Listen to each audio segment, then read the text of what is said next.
आज हम लोग साखी पोयम जो कि कबीरदास जी ने लिखी है वो हम लोग कवर कर लेंगे। एक वन शॉट है, आपको सारा सारांश इसमें मिल जाएगा, आपको कहीं और खोजने की ज़रूरत नहीं पड़ेगी।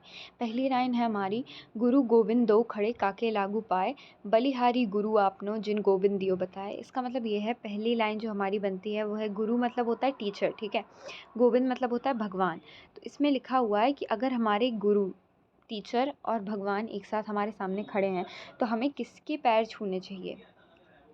तो इसमें दूसरी लाइन अगर हम देखें, इसमें लिखा हुआ है कि बलिहारी गुरु आपने, कि भगवान जी ने खुद ही कहा है कि अगर कुछ ऐसा सिचुएशन हो तो हमें टीचर के पैर पहले छूने चाहिए। इसका वापस से हम लोग देख लेते हैं।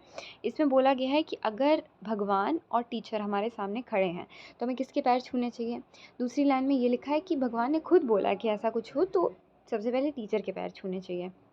दूसरा लाइन है, जब मैं था तब हरि नहीं, अब हरि है मैं नहीं। इसका मतलब यहाँ पे मैं का मतलब अहंकार है और हरि का मतलब भगवान है, ठीक है।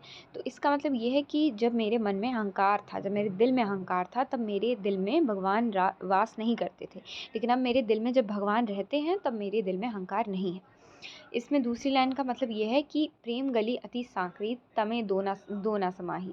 इसका मतलब ये है कि हमारा दिल जो है, हमारे दिल का रास्ता है वो बहुत छोटा है, इसमें दो लोग एक साथ नहीं रह सकते, या तो अहंकार ही रहेगा या तो भगवान रहेंगे। तो ये आपको चूज़ करना है कि या तो आप अपने दिल में अहंकार रखें या तो भगवान को रखें।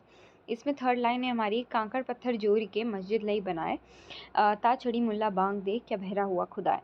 इसका मतलब ये होता है कि हमने कंकड़ पत्थर जोड़ लिया, ठीक है, उससे मस्जिद बना लिया। कंकड़ पत्थर तो फिर भी ऐसे ज़मीन पे पड़े रहते हैं, लेकिन मस्जिद हम बहुत ज़्यादा वो सीक्रेट मानते हैं लोग। तो ये एक वो दिखाई गई है कि हमने कंकड़ पत्थर जोड़ के बनाया है मस्जिद, ठीक है, कंकड़ पत्थर जोड़ के हमने मस्जिद बना ली है। दूसरा लाइन है कि दूसरी लाइन का मतलब ये है कि हम लोग जाके चिल्लाते हैं, लोग जाके मस्जिद में चिल्लाते हैं, भगवान का नाम लेते हैं। तो इसका मतलब ये है कि क्या भगवान बह रहे हैं, हम लोग इतना चिल्ला रहे हैं, क्योंकि भगवान को सब सुनाई देता है, भगवान आपकी मन की बातें जान लेते हैं। तो इसका मतलब ये तो है नहीं कि भगवान बह रहे हैं। तो इसका लाइन का यही मतलब है कि हम लोग जो चिल्लाते हैं, इन्होंने इनका विरोध किया है। जो कबीरदास जी थे, इन्होंने विरोध किया है कुछ मान्यताओं का जो लोग मानते थे।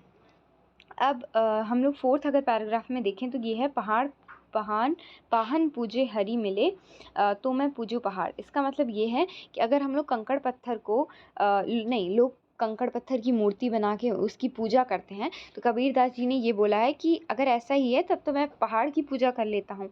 फिर थर्ड जो हम इसके नीचे वाली लाइन है वो बोलती है कि ताते चाकी भली पीस खाए संसार। इसका मतलब ये है कि इन मूर्तियों से तो हमारी चक्की जिससे खाना चावल पिसता है वो अच्छी गेहूँ पिसता है, क्योंकि इसका पूरा संसार उससे खाता है।